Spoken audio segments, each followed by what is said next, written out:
સુરત શહેરમાં ઓનલાઈન છેતરપિંડીના બનાવોની સંખ્યામાં દિવસે ને દિવસે વધારો થઈ રહ્યો છે। પોલીસ ખાતું લોકોને કહી રહ્યા છે કે ફ્રોડથી બચો, પરંતુ લોકો જલ્દીથી નફો મેળવવાની લાલચમાં લાખો રૂપિયા ગુમાવે છે।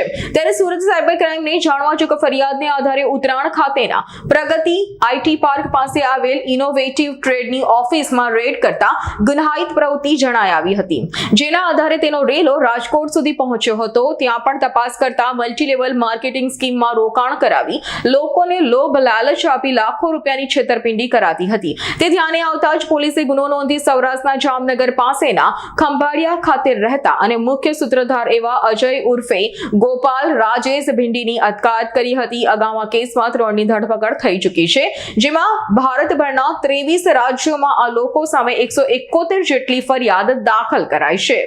Bureau report S9 news Surat. અમારી તમામ માહિતીથી અપડેટ રહેવા માટે જોડાયેલા રહો S9 ન્યૂઝ સાથે।